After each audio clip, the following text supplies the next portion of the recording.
اعوذ باللہ من الشیطان الرجیم، بسم اللہ الرحمن الرحیم۔ آج ہمارا موضوع ہے اخروٹ، سردیوں کا خاص میوہ۔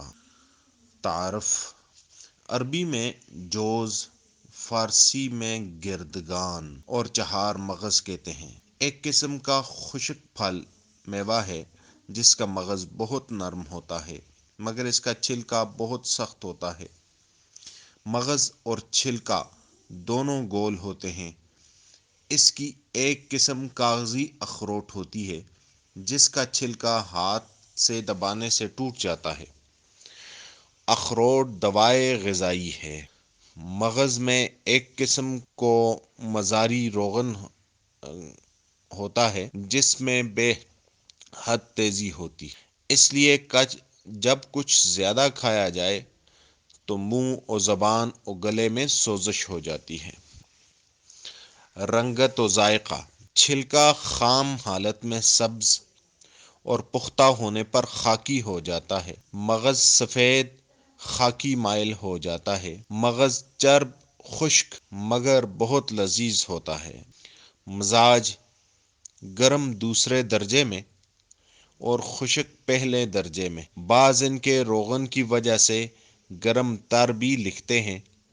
یاد رکھیں کہ گرم تر شے سے منہ و زبان اور گلے میں سوزش نہیں ہو سکتی، اس لیے یہ گرم خشک ہے۔ افعال و اثرات: قانون مفرد اعضاء کے تحت اس کے افعال و اثرات غدی عضلاتی ہیں، یعنی غدد میں یہ تحریک، عضلات میں تحلیل اور اعصاب میں تسکین، کیمیاوی طور پر خون میں صفرا اور حرارت پیدا کر کے حرارت غریزی کی مدد کرتا ہے۔ یعنی حار غریزی ہے، یعنی ایسی شے جو حرارت غریزی کی مدد کرے، اس لیے محافظ جوانی اور اعادہ شباب میں مفید ہے۔ خواص: مقوی خواص ظاہری و باطنی: روح و نفس، مولد حرارت صالحی، مشتہی و مبہی، ملین و مقوی، معدہ و امعاء و گردہ مثانہ، محلل و حابی، ایک بے حد لذیذ میوہ ہے۔ مولد شیر و منی و محرک با، مخرج حیض و مقوی رحم۔ خصوصی تاکید کی جاتی ہے، اخروٹ دوائے غذائی ہے، یعنی اس میں دوائی اثرات زیادہ ہیں، غذائی اثرات اس میں کم ہیں۔ اس میں روغنیت شامل ہے، اس لیے اس میں حرارت پیدا کرنے کے لیے دوائی اثرات ہیں۔ اول یہ خود غدد میں تحریک دے کر حرارت پیدا کرتا ہے، دوسرے اس کے غذائی اجزاء حرارت میں تبدیل ہو جاتے ہیں جو نشو و نما کا باعث بنتی ہیں۔ اس کے فوائد: ضعف گردہ مثانہ اور جگر کو دور کر کے جسم میں حرارت اور قوت پیدا کرتا ہے۔ اس کا اثر دل و دماغ پر خاص طور پر محسوس ہوتا ہے۔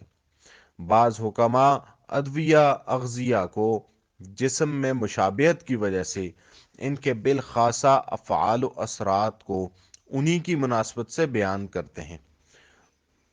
ان کا خیال ہے چونکہ اخروٹ خصوصاً اس کے مغز کی شکل بالکل دماغ کے ساتھ ملتی ہے، اس لیے یہ خصوصیت کے ساتھ مقوی دماغ ہے۔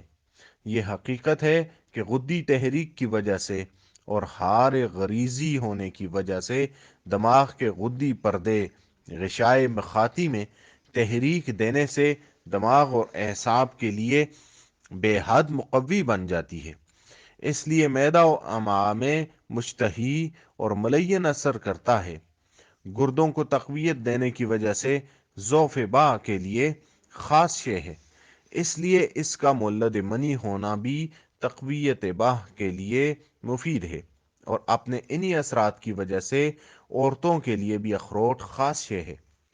جسم میں خون پیدا کرتا ہے، خون کو تقویت دیتا ہے، پستانوں میں تناؤ پیدا کر کے ان میں خوبصورتی پیدا کرتا ہے اور ماہواری کو باقاعدہ کرتا ہے، سیلان الرحم کو ختم کرتا ہے عورتوں میں ایک نئی زندگی اور جوانی پیدا کرتا ہے۔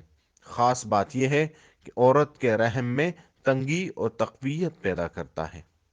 مرد اور عورت دونوں کے خواص ظاہری اور باطنی میں تیزی اور روح و نفس میں نئی زندگی پیدا ہو جاتی ہے۔ سردیوں میں اس کا غذا کے بعد استعمال صحت اور قیام و جوانی کے لیے بے حد مفید ہے۔